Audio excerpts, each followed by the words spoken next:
রাজশাহী বিশ্ববিদ্যালয়ের সুইমিং পুলে শিক্ষার্থী সাইমা হোসেনের মৃত্যুর ঘটনায় সুষ্ঠু তদন্ত এবং দোষীদের বিচারের দাবিতে বিক্ষোভ করেছে শিক্ষার্থীরা। সকালে রাজশাহী বিশ্ববিদ্যালয়ে প্যারিস রোডে অবস্থান কর্মসূচি এবং বিক্ষোভ করেন তারা।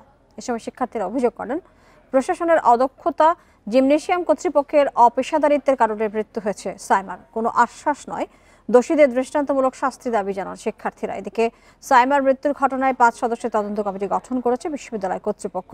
কমিটিকে 3 কার্যদিবসের মধ্যে প্রতিবেদন দেওয়ার নির্দেশ দেওয়া হয়েছে। এর আগে রোববার বিকেলে বিশ্ববিদ্যালয়ের সুইমিং পুলে সাঁতার কাটতে গিয়ে মারা যান সমাজবিজ্ঞান বিভাগের শিক্ষার্থী সাইমা হোসেন। যেখানে 3 জন মানুষ আছেন, একই সাথে আরও 6 জন সুইমার ছিল যারা এই জায়গাতে অবহেলা করেছে।